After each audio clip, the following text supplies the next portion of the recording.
हो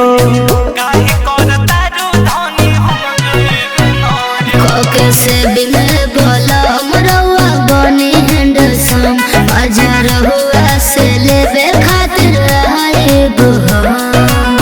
तुहरे ला पलंग से न हटीला है। अच्छा हटीला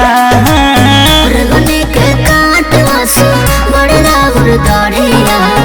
बढ़िया ना लगे जाबू साटीला रगने के काट आंसू बड़ा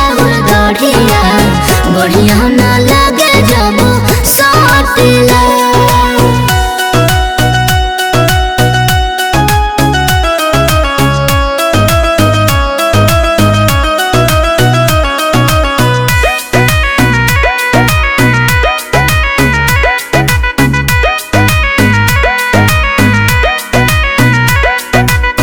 मोहनु वाला बेला से तू रहेलू काहे फरका प्यार विस्तार से करब लागी न तनिको हारका सुदया